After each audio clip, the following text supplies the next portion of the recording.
হজরত আলী রাদিয়াল্লাহু তাআলা আনহু বলছেন, হজরত আলী রাদিয়াল্লাহু তাআলা আনহু বলেন, বদর যুদ্ধের দিন হজরত মেকদাদ রাদিয়াল্লাহু তাআলা আনহু ব্যতীত আমাদের মধ্যে কেহ ঘোড় সাওয়ার ছিলেন না।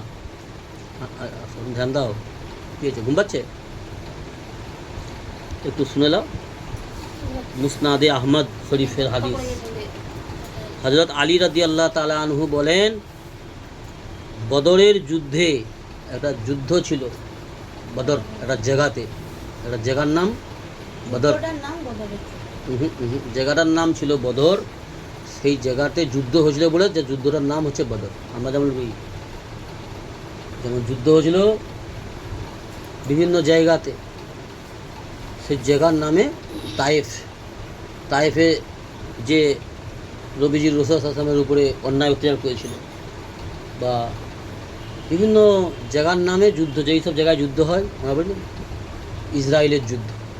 তো যুদ্ধটার নাম ইসরায়েল নয়, জায়গাটার নাম ইসরায়েল বা ইরান বা ভারত, এরকম ব্যাপার থাকে না। তো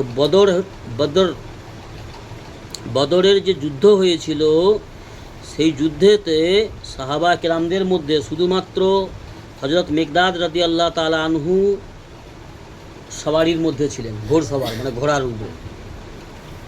মেকদাদ রাদিয়াল্লাহু তাআলা আনহু ব্যতীত আমাদের মধ্যে কেহ ঘোড় সাওয়ার ছিলেন না। আমি দেখিলাম যে রাসূলুল্লাহ সাল্লাল্লাহু আলাইহি সাল্লাম ব্যতীত আমরা সবাই ঘুমাইয়া ছিলাম।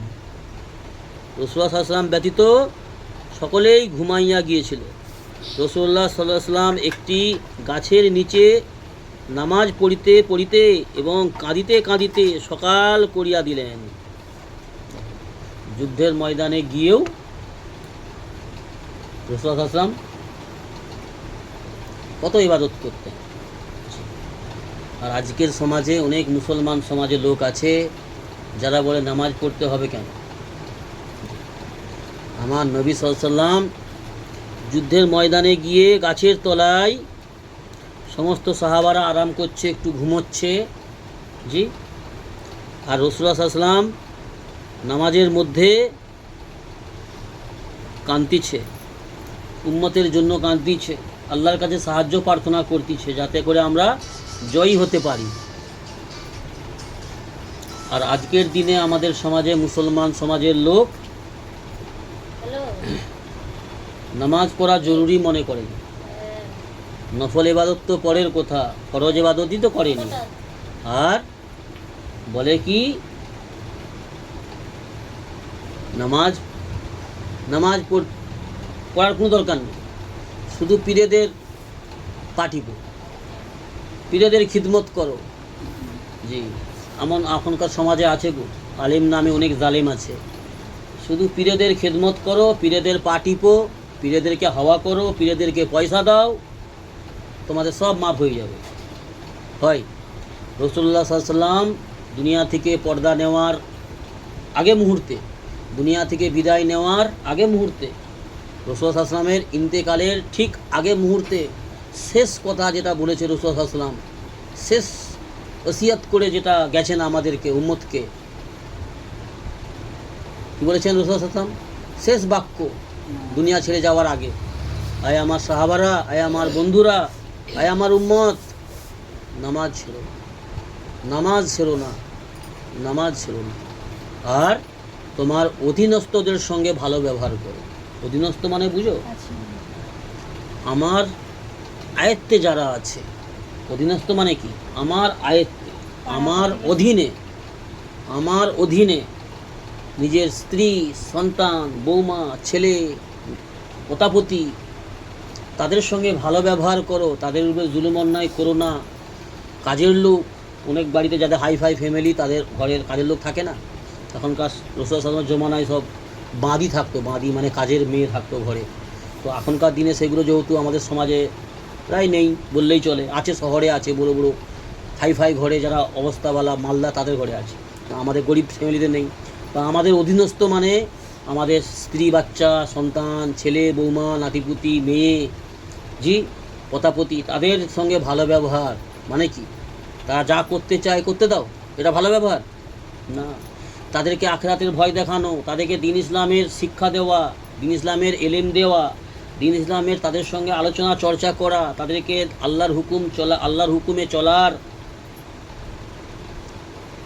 দাওয়াত দেওয়া, রাসূল সাল্লাল্লাহু আলাইহি ওয়াসাল্লামের সুন্নত মেনে চলার তাকিদ দেওয়া, তাদেরকে দিন ইসলামের ব্যাপারে জানানো, বুঝানো, তাদেরকে ভালোবেসে মহব্বতের সঙ্গে বলা এবং তাদেরকে হালাল রোজগার করে নিয়ে এসে তাদেরকে খাওয়ানো এবং তাদেরকে আল্লাহর ভয় দেখানো, জান্নাত জাহান্নামের কথা বলা, এইগুলো হচ্ছে তাদের সঙ্গে ভালো ব্যবহার। বুঝে আসছে? হ্যাঁ, ভালো ব্যবহার মানে আজকের দিনে দুনিয়া অন্য বুঝে যে তাদেরকে আজাদ ছেড়ে দাও, তা যা করতে চায় করতে দাও, এটা ভালো ব্যবহার নয়, এ তো বরবাদ করে দেওয়া। আজাদ ছেড়ে দেওয়া, যার যা মন চাইছে করছে, সারাদিন মোবাইল ঘাঁটছে, গান শুনছে, বেহায়াপনা করছে, জি, আল্লাহর হুকুমের পরোয়া নেই, নবীর সুন্নতের ধার ধারে না, জি, এরকম আজকের দিনে আমাদের সমাজে বেশিরভাগ ফ্যামিলির অবস্থা। এটা ভালোবাসা নয়, এটা তো নিজে হাতে গলা টিপে মেরে দেওয়া, নিজে হাতে তাদেরকে আগুনে ফিকে দেওয়া যাকে বলা হয়।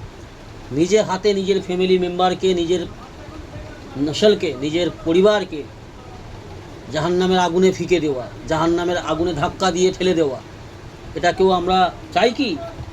কিন্তু আজকের দিনে করতেছে মানুষ, বেশিরভাগ মুসলমান ফ্যামিলি, মুসলমান সমাজের মানুষ বেশিরভাগ এটাই করতেছে।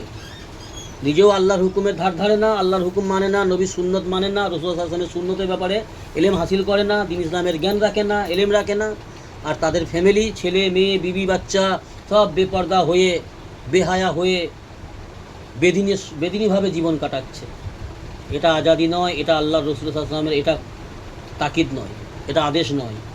তাদেরকে হকের দাওয়াত দেওয়া, জি, ভ্রান্তির পথ থেকে ফিরিয়ে আনা, গুনাহের পথ থেকে তাদেরকে ফিরিয়ে আনা, অন্যায়ের পথে তাদেরকে বাধা দেওয়া, এইগুলো হচ্ছে মঙ্গল চাওয়া। এগুলো আল্লাহ নবী সাল্লাল্লাহু আলাইহি ওয়াসাল্লাম আদেশ করেছে আমাদেরকে। বুঝে আসছে? আল্লাহ আমাদের দিন ইসলামের সবাইকে সহি বুঝ দান করুন, দিন ইসলামের উপর জমে থাকার, টিকে থাকার তৌফিক দান করুন এবং দিন ইসলাম মেনে আল্লাহর হুকুম নবীর সুন্নত মানার তৌফিক দান করুন। ইমানের সহিত আল্লাহ আমাদের মওত দান করুন। আল্লাহুম্মা আমিন। সুবহানাল্লাহি ওয়া বিহামদিহি, সুবহানাকা আল্লাহুম্মা ওয়া বিহামদিকা, ওয়া নাস্তাগফিরুকা ওয়া নাতুবু ইলাইক। সুবহান রাব্বিকা রাব্বিল ইজ্জাতি আম্মা ইয়াসিফুন ওয়া সালামুন আলাল মুরসালিন, আলহামদুলিল্লাহি রাব্বিল আলামিন।